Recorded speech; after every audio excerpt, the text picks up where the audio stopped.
Welcome to Storytelling.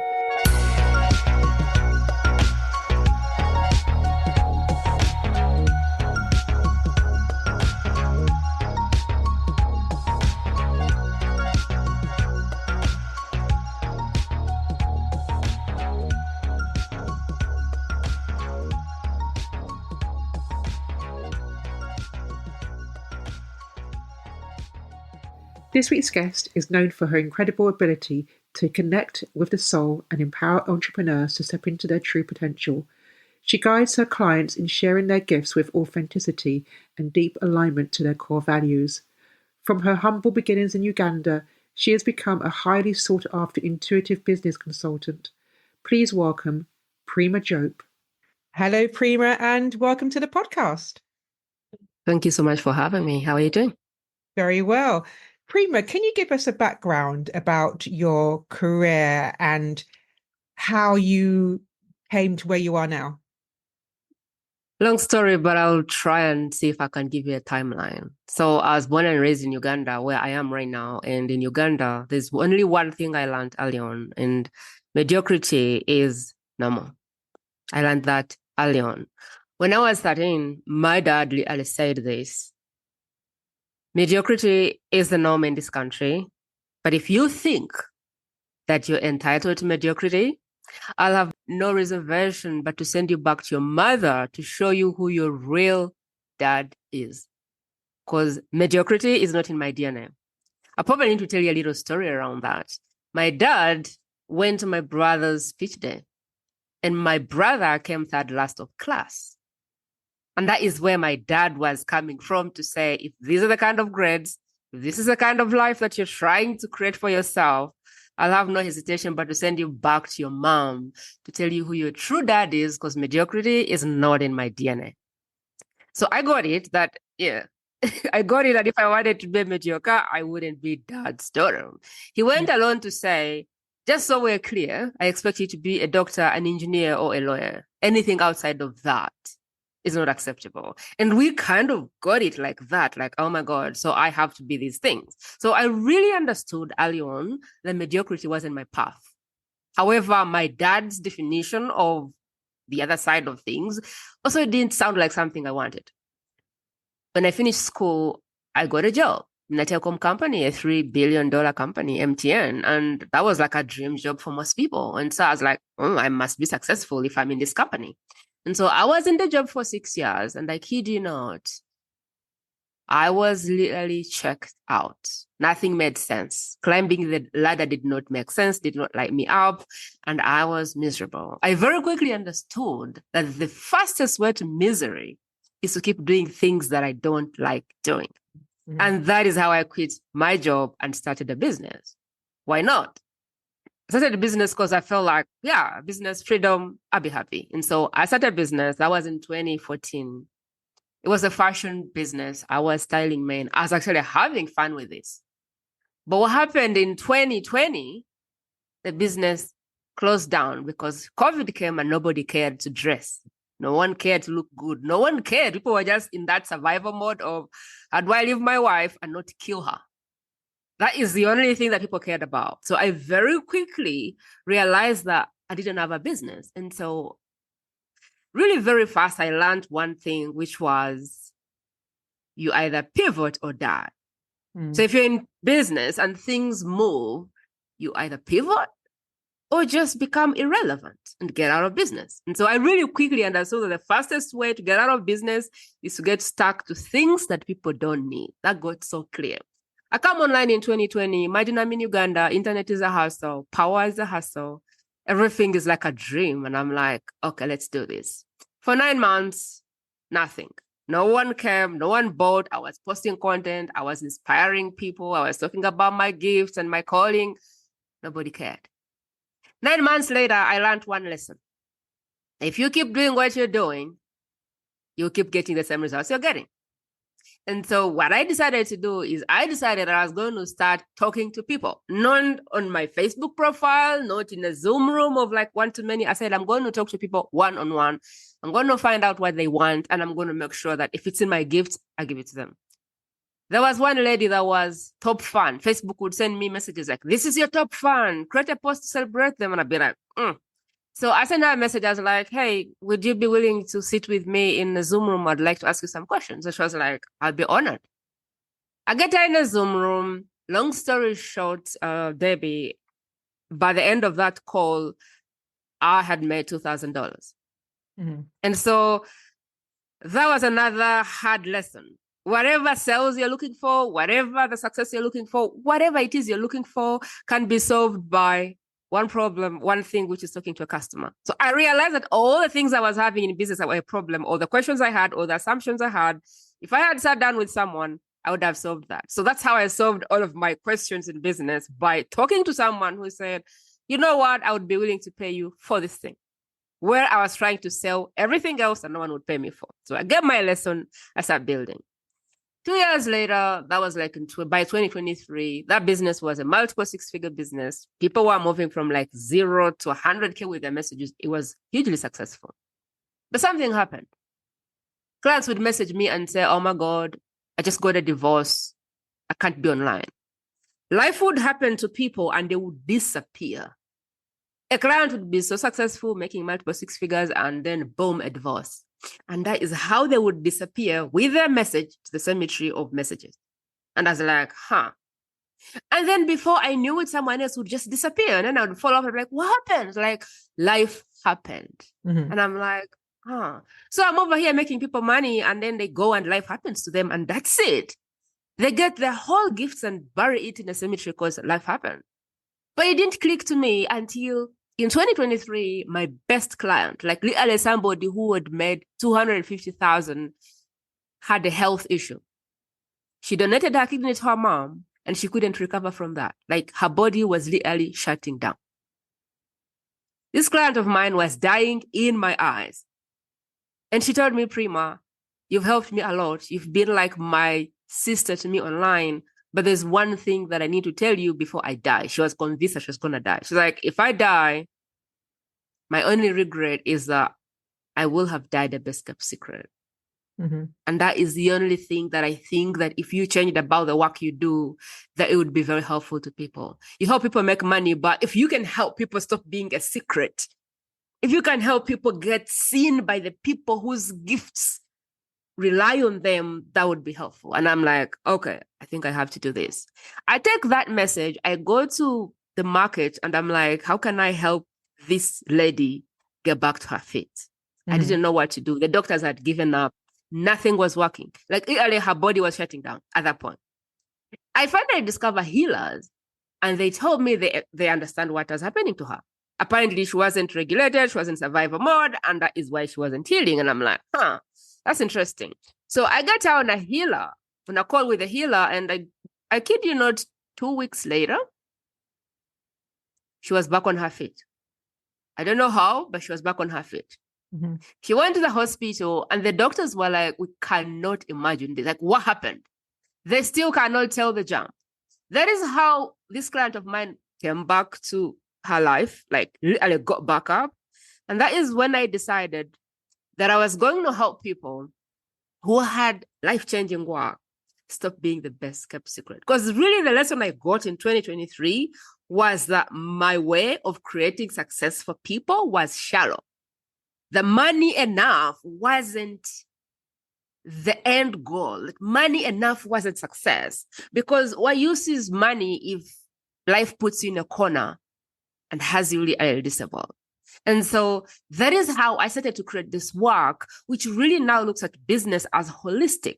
People need to be healed, they need to be regulated, but they also need the strategy. And so the work I do now is literally use my gifts as someone who understands messaging to translate people's messaging into a marketplace so they can use their gifts for good.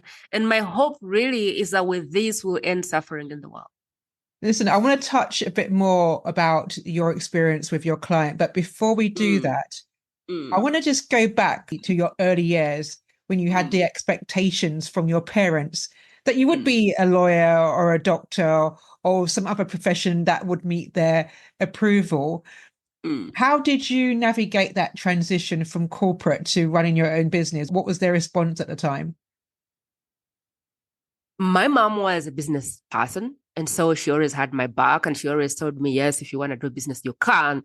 But she couldn't say it in front of dad because dad was dead set on us being the three things. And so while my dad said what he said, I didn't believe so. And so I went back to my mom and I said, would I be a failure if I did business? And she was like, absolutely not. You can do whatever you want in life. So I took that small voice and it kept driving me. Now, when I was in the job, I clearly just knew it wasn't for me. And I was very scared to leave the job because then I was doing telecom work. I started to be an engineer. And so I was doing it for dad because I wanted a dad. But at some point, when I got to 25, I just realized I was so miserable. And literally on my 25th birthday, I just decided that I didn't want to be miserable. I was making my dad happy, but I was miserable. And so what I really did is I didn't tell him. My dad died knowing that I was an engineer at MTN. I didn't tell my dad that I made the pivot because I wasn't ready to face rejection from him. But my mom knew I'd made the pivot. My dad didn't know. All he knew is I went home on Christmas. I packed my car, I brought gifts. So money was coming in. I had got a job at some point, and that's all he knew. And bless him, he's now going to do the road, but he didn't know that I started the business. Like, he had no idea. And how easy was it for you to actually make that transition and to make that decision to actually move on? I was really miserable, like really miserable. And I just never wanted to keep going. I guess I'd reached my rock bottom because for a year or two or more, I was practically checked out. I would go to my office. I would go in the NOC. I was monitoring nodes. And 24/7, I guarantee you, Tony Robbins was in my ears telling me I can do what I want to do. I was listening to Grant Cardone. I was listening to Oprah. So I was physically at the office, Debbie, but I was practically checked out. And I just, first of all, felt like that wasn't fair to the person who was employing me. I did my work, but I wasn't there. Like, I didn't care about anything. And so I felt it wasn't fair for the person who was paying me, but also I was really miserable. And I was like, if I keep doing this, I'll have a miserable life. So for me, I think the pain of staying there was just more for me. Like, I had to sacrifice so much that I didn't want to. And I think it just was more painful for me to keep working than not to. So I just quit.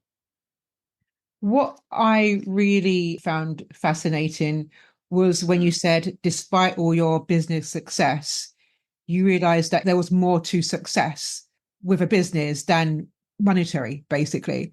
And the healing side of it, making sure people were not the best kept secret. Can you tell us a bit more about that?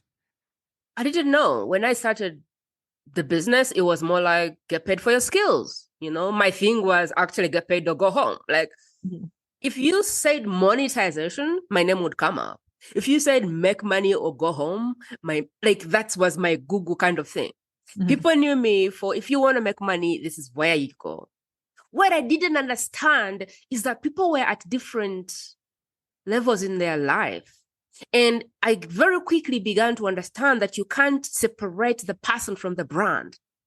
Because I had strategies that were making people six figures, but again, some people would come in and do nothing with those. I was like, what's wrong with those people? I would sit down and give them, okay, go and post this thing. I would create for them their story, I would create for them their thing, and I'd be like, okay, lift this and go and post it. And I kid you not, Debbie, 1 month later, they wouldn't do it. And I didn't know why. And there was someone on the other side who was crushing it every day with the same exact help. And so for me, it was a puzzle of, why isn't this person doing it? Why isn't that person going for the sell? Why isn't that person showing up? Because the strategy, the system clearly works. But why are some people not doing it? But the banger for me, Debbie, was this. When the most successful people would come and tell me, Prima, there is something that has happened in my life, I have to disappear. And I'm like, what happened? My husband, this. My kid, this. My mother, this. It's like life was happening. It's like health was happening, and these people were disappearing with their personal brand to what I used to call a cemetery. They would never appear again. And the best people were the most hit, and I didn't understand it. Because people would come 1, 2, 3 years, they would crush it and make money, then they would disappear. And then what I really understood is that there is more to business than money. That business gets to be holistic. People need to be healed, they need to be regulated, and they need to be aligned. And so I will go and say, go write content, and someone wouldn't do it because that's not their aligned strategy. I would go and say, go live and share your story. People wouldn't do it because that made them like cringe. It wasn't their strategy. But when I began to sit down, I realized that people who couldn't do videos or anything, but when you gave them something to do for posting, they were like machines. There's people who hated selling in Zoom rooms, but in DMs, they were like troopers. So I started to realize that there is things people did easily and things that they didn't want to do. There's people who were like, can you teach me how to do outreach? And I'd be like, absolutely. But then there's people who were like, I cannot do outreach ever. I won't do it. And so I began to really like create what I used to call an offer on the fly or strategy on the fly, which is Debbie's strategy as Debbie. And I really got to understand that there was more to strategy and systems and thought. Like there was something called like a custom strategy for someone. This thing wouldn't work for this person, but this person over here will thrive with it. And so I really got to understand that overall, business got to be holistic. We had to have someone who was whole and healed. We had to have someone who was like in alignment to their soul. Like what they did had to be aligned to their soul. But we also had to really have someone who had strategy, but hopefully the strategy was something that was in alignment with who they were as a spirit. It really began to make sense for me. But then when I stepped into this spiritual world, then it made more sense and a lot of sense. You mentioned that your best client became ill and you described her journey through that illness. How did that personally affect you? At the time when she got ill, I just gotten married and I was in my honeymoon and people kept telling me, but Flo is really ill. And I'm like, what? And so when I met with her on Zoom finally, and she told me her regret was dying a best kept secret, I was like, So people make money, they change lives, but they still feel like they're the best kept secret. So the money didn't matter to her. What mattered to her is that she was able to share her gifts with more people. The money was good, but it wasn't ultimately her thing, which she wanted to do most. What she wanted to do most was to share her gifts with people. And she felt like if she died at that moment, she wouldn't have done that. So while she still wanted to be paid, she wanted to have like enough awareness and reach in the world that people could let alone like access her gifts and use that to change their life. What I felt is like I was failing them. It's like I was giving them something they didn't want. It's like my definition or my lens of success was shallow. And what really cemented this for me even further is when I later on introduced her to a healer. She was like, Prima, you've been the best gift in my life. You've helped me make so much money. She had made $250K by that time. But the best thing you've ever done for me was introducing me to this healer.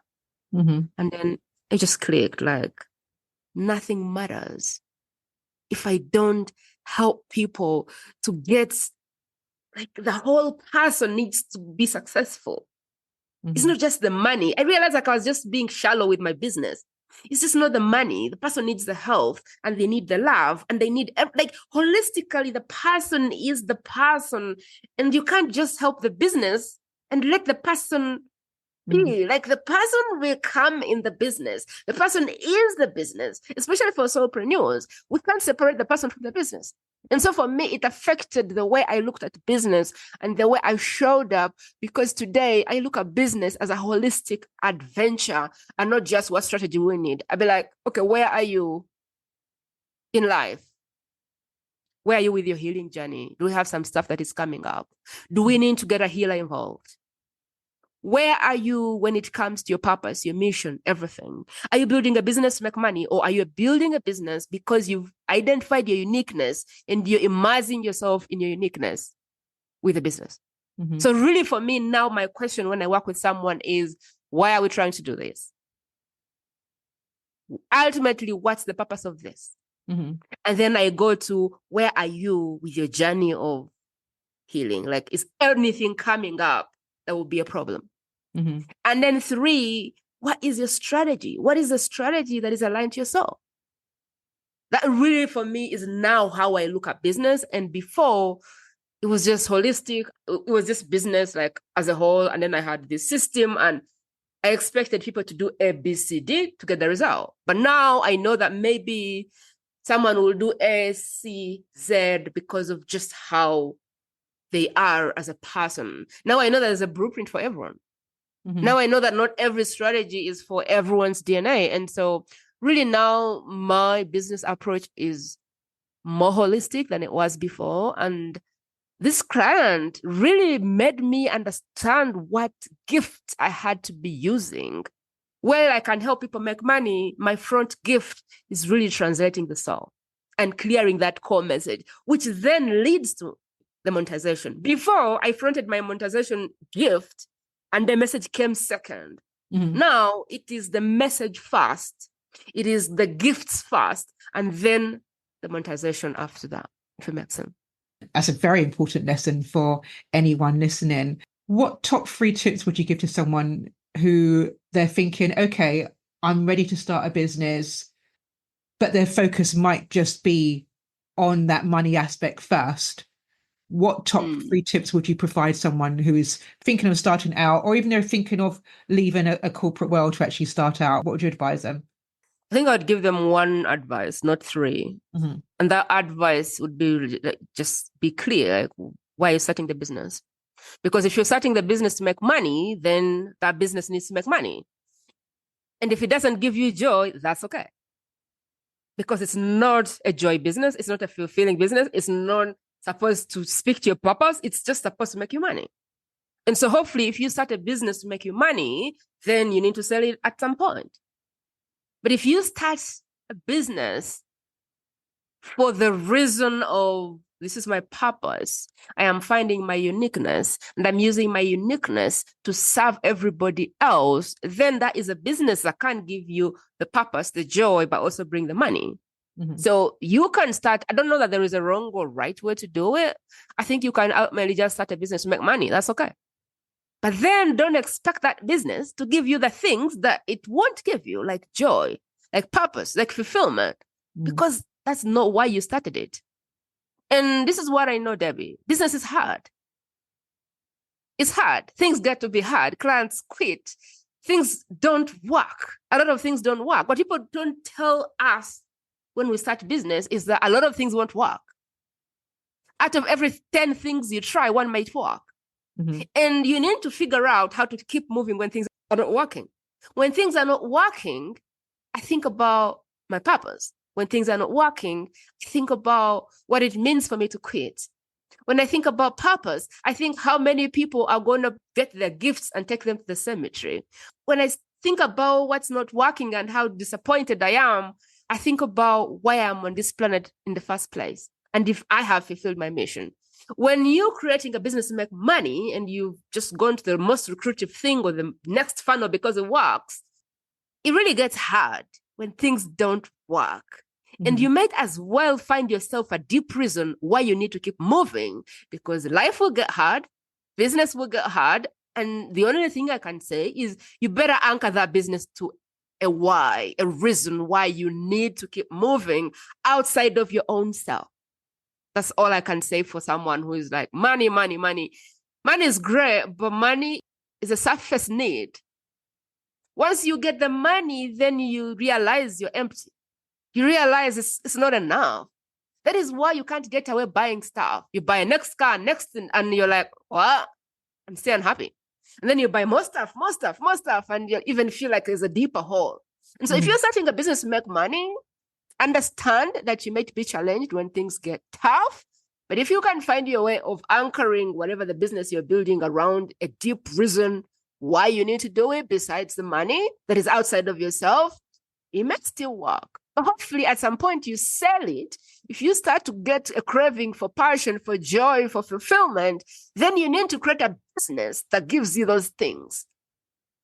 So don't mix issues. Money is money and purpose is purpose. If you're creating one for the other, it's fine. It's like marrying someone for money. Okay? Don't be surprised when the love and the passion doesn't happen, because you married them for the money. So you better be really happy with the money. And when they start dating other people, you better be okay with that. Really, it's what it is. Most people marry for the money and expect love. Like, how does that work? It doesn't. Prima, I think you've just given us some amazing words of wisdom, and really appreciate the time you've taken to be on this podcast. And thank you so much for being a guest. You're very welcome. Thanks for having me. What I'd like to kind of probably say before I leave is a story. Like, your story in relation to what Debbie does is more helpful and more important than you think. And I will give you this one story before I leave. And that is in 2020, I had spent 9 months online, 8 months or so. I was so stuck. I was thinking, who am I in Uganda? Who's going to care? Who's going to take advice from someone in Uganda, a place where people are starving of hunger? I had imposter syndrome. Like, who am I? Who's going to listen? Everything has been said. So what is left to say? And I was in this small cocoon of myself in my head saying my message didn't matter. And I went to this conference and there was a guy called Nick something. Guy has no legs, he has no limbs. And he was literally saying, you can sit and cry about the things about you that don't matter, or you can get off your butt and share your message, because your message, your imperfections, is the reason that another person will take a chance on themselves. And I had listened to Oprah and I didn't still believe I could do it. I'd listened to Tony, I didn't believe it. I'd listened to Grant Cardone, I didn't believe it. I'd listened to all the amazing people and I was like, they don't get it. I'm from Uganda. I listened to this guy. He had no legs, no arms, nothing. And he was so inspiring with thousands and thousands of people. And I said, Prima, if this guy can do it, yes, you can do it. And so I just wanted to share that, because if you're with your story and you're like, but yeah, that but bit, the thing that disqualifies you, I guarantee you that is the reason you're anointed for whatever you're trying to do. So get off your butt and share your message. Thanks for having me, Debbie. Oh, thank you so much. If you would like further details about Prima, then please follow the link in the show notes.